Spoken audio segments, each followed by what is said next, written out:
Periods 10 दिन से ज्यादा चल रहे हैं, क्या ये कोई बीमारी हो सकती है? हाय, आई एम डॉक्टर कौरवी झाड़े। मैं वेस्क्युलर एंड इंटरवेंशनल रेडियोलॉजिस्ट हूँ। बहुत महिलाओं में ये देखा जाता है कि एक्सेसिव ब्लीडिंग यानी मेनोरेजिया होता है। बहुत बार तक पीरियड्स 10-10, 12-12 दिन तक चलते हैं। आपकी क्वालिटी ऑफ लाइफ अफेक्ट हो सकती है। तो इस चीज का कारण क्या क्या हो सकता है? तो यस, ये बहुत ही कॉमन है। इसके कारण हो सकते हैं uterine fibroid, second it can be uterine avium यानी यूट्रस में ब्लड वेसल्स का गुच्छा। कभी कभी एडिनोमायोसिस यानी एंडोमेट्रियल यानी यूट्रस की जो लाइनिंग है वो जब अंदर की तरफ ग्रोथ होना शुरू हो जाती है तो इसे एडिनोमायोसिस बोला जाता है। ये सारी अलग अलग तरीके की बीमारियां या डिसीज होता है जिसमें यूट्रस में या पीरियड्स के दौरान हैवी ब्लीडिंग हो सकती है। So now the question arises कि इसको कैसे डायग्नोसिस किया जाता है या कैसे हमें पता पड़ता है कि आपको ये बीमारी है। सबसे कॉमन और सिंपल टेस्ट जो की जाती है वो अल्ट्रासाउंड या सोनोग्राम। इसमें आपका यूट्रस का साइज,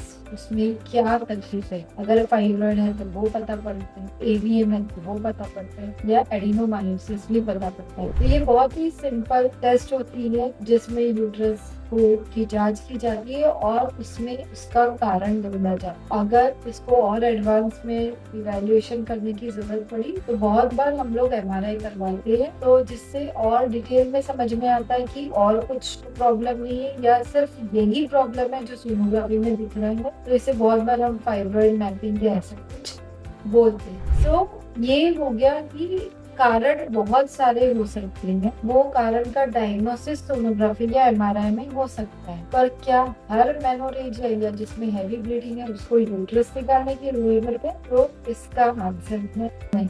अगर आपको फाइब्रॉइड है या यूट्राइन एवीएम या एडिनोमायोसिस है तो इसका ट्रीटमेंट एक बहुत ही एडवांस्ड नॉन सर्जिकल तरीके से किया जाता है। इसे कहते हैं यूट्राइन फाइब्रॉइड एम्बोलाइजेशन। इसमें हम करते क्या है, एक छोटी सी ब्लड वेसल, हार्ट की एंजियोग्राफी हर किसी को बट आपको पता है फाइब्रॉइड या यूट्रस की भी एंजियोग्राफी हो। सो यूट्रस की एंजियोग्राफी करके उसमें जो एबनॉर्मल ग्रोथ सप्लाई करने वाली ब्लड वेसल्स को बंद कर दिया जाए, जिससे फाइब्रॉइड की ग्रोथ रुक जाती है और उसके वजह से होने वाली तकलीफें कम हो जाती है। सो अगर आपके घर में, आपके फ्रेंड्स में, आपकी फैमिली में कोई हैवी ब्लीडिंग से परेशान है, जिनकी क्वालिटी ऑफ लाइफ काफी खराब हो रही है बिकॉज ऑफ कंटिन्यूअस ब्लीडिंग और फाइनली उन्होंने अपना मन बना लिया कि नहीं अब यूटेरस निकालना ही पड़ेगा, तो ये वीडियो उनके लिए ज्यादा से ज्यादा उनसे शेयर करेंगे। यूट्राइन फाइब्रॉइड एम्बोलाइजेशन ये एडवांस ट्रीटमेंट है